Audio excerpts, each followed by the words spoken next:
Hello student, आज मैं फिर वही चैप्टर 9th का मैथ 1.1 का जो क्वेश्चन छूट गया था उसी को आज हम लोग कवर करने वाले हैं। आइए तो देखते हैं।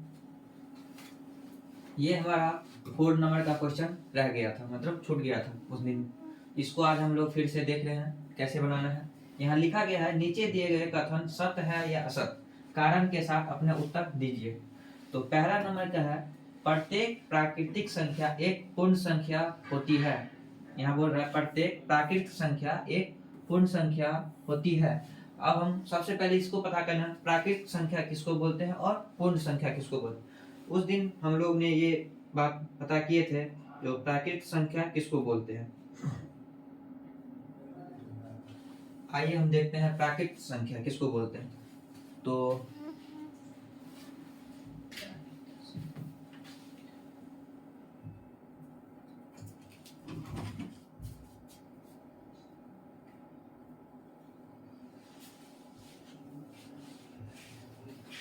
ये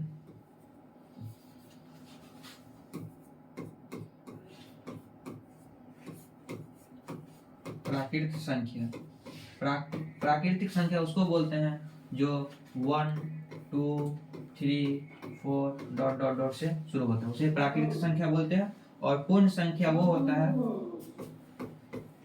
पूर्ण संख्या उसको बोलते हैं प्राकृतिक संख्या के अंदर यदि हम जीरो इंक्लूड कर देते हैं या जीरो से यदि हम कोई भी काउंटिंग शुरू करते हैं उसे पूर्ण संख्या बोलते हैं। जैसे 0 1 2 3 4 5 डॉट डॉट डॉट, ये क्या है, पूर्ण संख्या।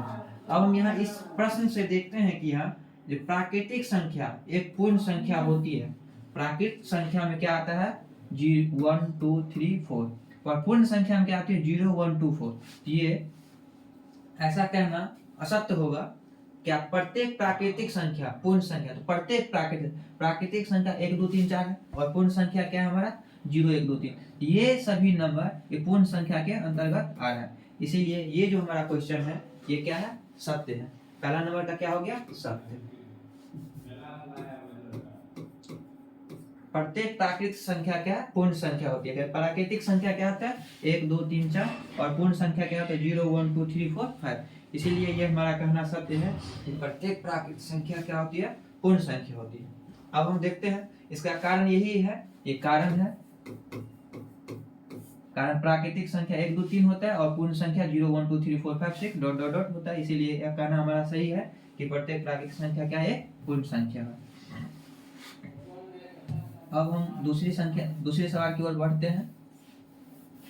दूसरा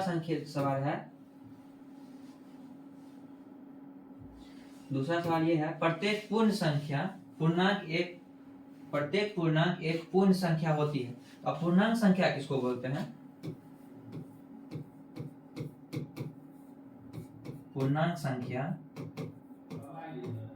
संख्या उसको बोलते हैं जो जीरो के राइट साइड 1 2 3 हो और जीरो के राइट साइड क्या हो -1 -2 -3, उसको बोलते हैं पूर्णांक संख्या। यदि जीरो में हम पॉजिटिव नंबर और नेगेटिव नंबर दोनों ऐड करते हैं उसी को बोलते हैं पूर्णांक संख्या। तो ये क्या होता है, ये हमारा 0 है। यदि हम इस साइड राइट की साइड करेंगे 1 2 3 4 5 6 ये सर, और इस साइड क्या -1 -2 -3, ये हो गया 2 -4, ये सभी क्या हमारा पूर्णांक संख्या है। और पूर्ण संख्या तो हम जानते हैं, पूर्ण संख्या किसको बोलते हैं,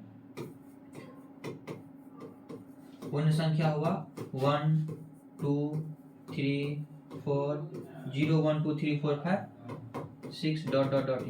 अब हम यहाँ से ये पता करते हैं जो पूर्ण संख्या जो होता है, तो पूर्ण संख्या में क्या होता है 0 होता है, 1 होता है, 2 होता है, 3 4 5 6, उसके बाद -1 -2 -3 -4 भी होता है।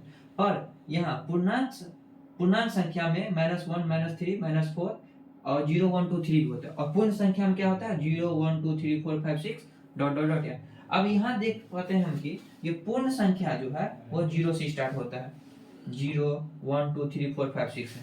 पर यहाँ हम देख पा रहे हैं कि पूर्णांक संख्या में क्या होता है माइनस भी होता है, तो माइनस होता है पूर्णांक में और पूर्ण में क्या होता है माइनस नहीं होता। इसीलिए यह कहना हमारा असत्य होगा कि प्रत्येक पूर्ण संख्या, ये पूर्ण संख्या पूर्ण संख्या प्रत्येक मतलब -4 पूर्ण में नहीं आता है। -4 जो है वो पूर्ण संख्या नहीं है, इसीलिए जो ये क्या है, इसको हम असत्य बोलेंगे। क्या कि यहाँ पे -4 है और -4 पूर्ण संख्या में है नहीं। यदि ये -4 पूर्ण संख्या में रहता, -4 इसमें भी रहता, तो ये कहना मेरा क्या था, सत्य था। पर यहाँ पे क्या हो गया, -4 है, यहाँ -4 नहीं है। यहाँ कहाँ से शुरू होता है, 0 से। 0 1 2 3 4 5 6 से शुरू होता है, इसीलिए यह क्या हो गया, हमारा असत्य हो जाएगा। अब हम दूसरी सवाल की ओर बढ़ते हैं। दूसरा सवाल क्या है, प्रत्येक परिमेय संख्या एक पूर्ण संख्या है। अब देखिए परिमेय संख्या किसको बोलते हैं, तो हमको ये बात पता है परिमेय संख्या किसको बोलते हैं। परिमेय संख्या, देखिए परिमेय संख्या होता है क्या, 2/3, 4/5, -2/3, 2/4, ये मतलब परिमेय संख्या किसको बोलते हैं, p/q के रूप में लिखा जाता है, पर q does not equal to 0। यहाँ q कोई भी 0 नहीं है, ये सभी क्या होता है, परिमेय संख्या। और परिमेय संख्या क्या होता है, भिन्न के रूप में होता है। और दूसरा ये भी होता है p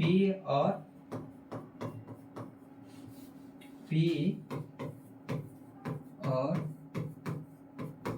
q का HCF क्या होना चाहिए, 1 होना चाहिए, 1 होना चाहिए। इसको परिमेय संख्या बोलते हैं। तो परिमेय संख्या q does not equal to, जो मतलब q 0 के बराबर नहीं होना चाहिए, तो यहाँ q किसी का भी q 0 के बराबर नहीं, इसीलिए क्या हुआ, परिमेय संख्या। और पूर्ण संख्या किसको बोलते हैं, पूर्ण संख्या के बारे में हमको पता है। पूर्ण संख्या होता है 0 1 2 3 4 5, मतलब गिनती की संख्या में यदि हम 0 इंक्लूड कर देते हैं तो वो क्या होता है, पूर्ण संख्या। और प्राकृत संख्या बोलते हैं, गिनती की संख्या को प्राकृत संख्या बोलते हैं। तो पूर्ण संख्या यदि हम गिनती की संख्या में 0 इंक्लूड कर दें, क्या हो, 0 इंक्लूड कर देते हैं पूर्ण संख्या। अब देखिए हम यहाँ देख पाते हैं कि परिमेय संख्या तो भिन्न के रूप में होता है, पर पूर्ण संख्या क्या होता है, 0 1 2 3 4 5। तो यहाँ जो है परिमेय संख्या क्या, 2/3, पर पूर्ण संख्या में 2/3 नहीं है। यहाँ जो लिखा गया प्रत्येक परिमेय संख्या, जो परिमेय संख्या है ये 2/3 या कोई भी परिमेय संख्या p/q, यहाँ p/q के रूप में तो नहीं लिखा गया है पूर्ण संख्या को, इसीलिए यह भी क्या है, यह क्या कथन मेरा क्या है, असत्य है। यह भी क्या है, मेरा कथन असत्य है। इसी से अब हम फिर नेक्स्ट चैप्टर देखते हैं यहाँ से।